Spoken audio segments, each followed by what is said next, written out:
শিলচর শহরের বসবাসকারীদের ন্যায্য অধিকার আদায়ের স্বার্থে রবিবার এক নাগরিক সভার আয়োজন করা হয়। এদিনের সভায় শিলচর পৌরসভার সরকারি আধিকারিক কর্তৃক বেআইনিভাবে পৌরকর বৃদ্ধি করা, শিলচর পৌরসভাকে পৌর নিগমে উন্নীত করার অজুহাতে পৌর নির্বাচন আটকে রাখা নিয়ে আলোচনা হয়। এছাড়া জমি ক্রয় বিক্রয়ের ক্ষেত্রে রেজিস্ট্রেশন ফি ও স্ট্যাম্প ফি কয়েক গুণ বৃদ্ধি, শিলচর শহরের রাস্তার সঠিক সময়ে মেরামত, বরাক নদীর বাঁধগুলোর মেরামত ও সুইচ গেটগুলোর মেরামতের কথা বক্তব্যে তুলে ধরেন আসাম বিশ্ববিদ্যালয়ের প্রাক্তন উপাচার্য তপোধীর ভট্টাচার্য, কবি সাহিত্যিক অতীন দাস, হরিদাস দত্ত, সাধন পুরকায়স্থ সহ অন্যান্যরা। সভায় অন্যান্যদের মধ্যে উপস্থিত ছিলেন সমাজসেবী স্বর্ণালী চৌধুরী, বাসুদেব শর্মা, সীমান্ত ভট্টাচার্য সহ শিলচরে বিশিষ্ট ব্যক্তিবর্গরা।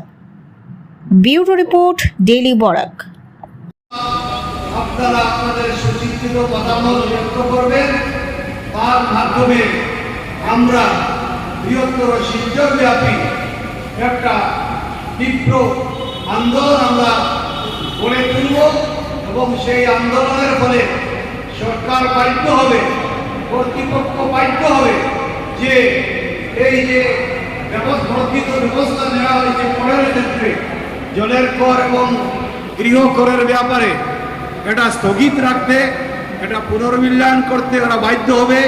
আমরা দাবি রাখব যতদিন পর্যন্ত নির্বাচিত বোর্ড তৈরি হচ্ছে না ততদিন পর্যন্ত এই সমস্ত তুগলকি কাণ্ড বন্ধ রাখা হোক, নতুবা শিলচরের মানুষ নীরব থাকবে না। শিলচরের মানুষ রাস্তায় নেমে আন্দোলন করা যাবে, শিলচরের মানুষ রাস্তায় নামবে এবং আজকে রাস্তার যে ভগ্নদশা, সারা শহরে ক্যাপিটাল পয়েন্ট থেকে সোনাই রোড, ক্যাপিটাল পয়েন্ট থেকে মেডিকেল কলেজ চলাচলের কোনো উপায় নেই।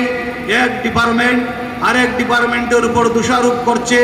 এক ডিপার্টমেন্ট বলছে এই এলাকা আমার দায়িত্বে নয়, অন্য ডিপার্টমেন্ট বলছে এই এলাকা আমার দায়িত্ব নয়।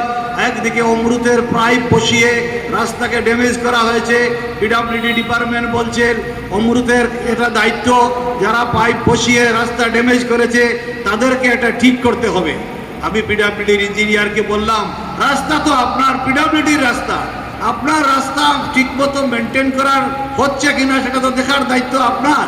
ওনাদের পক্ষ থেকে বলা হচ্ছে আমরা অনেক চিঠি দিয়েছি, আমরা আমাদের চিঠি আমরা জেলা শাসককে দিয়েছি, সংশ্লিষ্ট কর্তৃপক্ষকে দিয়েছি, কিন্তু ওনারা কোনো ব্যবস্থা নিচ্ছেন না। এতে বোঝা গেল এখানে কোনো আইনের শাসন নেই, এখানে একটা অরাজকতা চলছে, এখানে কোনো ডিপার্টমেন্টের সঙ্গে কোনো ডিপার্টমেন্টের সমন্বয় নেই।